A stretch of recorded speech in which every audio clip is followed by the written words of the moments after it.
सो cancer क्या है? Cancer abnormal cells, जो हमारे कोशिकाएं बोलते हैं जिसको हिंदी में, उनसे बने हुए हमारे ऑर्गन्स होते हैं सारे। जैसे कि कोई एक बिल्डिंग होती है, कोई एक इमारत होती है, उसकी बिल्डिंग ब्लॉक क्या होती है, उसकी एक यूनिट क्या होती है, एक ईंट या ब्रिक जिसको बोलते हैं अंग्रेजी में, वो होती है।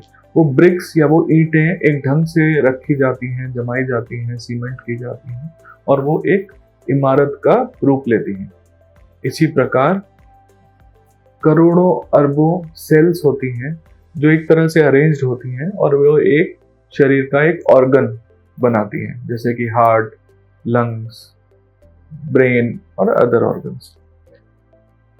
इन सेल्स में क्षमता होती है बढ़ने की, ग्रो करने की, और जब ये एज होती हैं, जब ये इनका फंक्शनिंग या इनका काम करने की क्षमता कम हो जाती है, तो बॉडी में एक मैकेनिज्म होता है, एक तरीका होता है इनको बदलने का। ये सेल्स को बदल दिया जाता है, नए सेल्स लाए जाते हैं।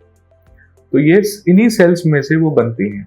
कभी कभी जब ये नई सेल्स बनाती हैं, ये कोशिकाएं नई बन रही होती हैं, तो कुछ जो नई कोशिकाएं होती हैं उनमें जो बढ़ने की क्षमता होती है वो बहुत ज़्यादा होती है, वो एबनॉर्मल होती हैं। उनमें ये बीमारी आ जाती है, उनमें कुछ ऐसी गड़बड़ हो जाती है जिस वजह से वो बढ़ने लगती हैं, बहुत जल्दी नई नई सेल्स बनाती जाती हैं और वो रुकता नहीं है वो प्रोसेस। तो जब ये होता है तो ये सारी एबनॉर्मल सेल्स मिलके नए बनाती जाती हैं, 1 से 2, 2 से 4, 4 से 8, 8 से 16, इस क्रम में वो बहुत तेजी से बढ़ती हैं।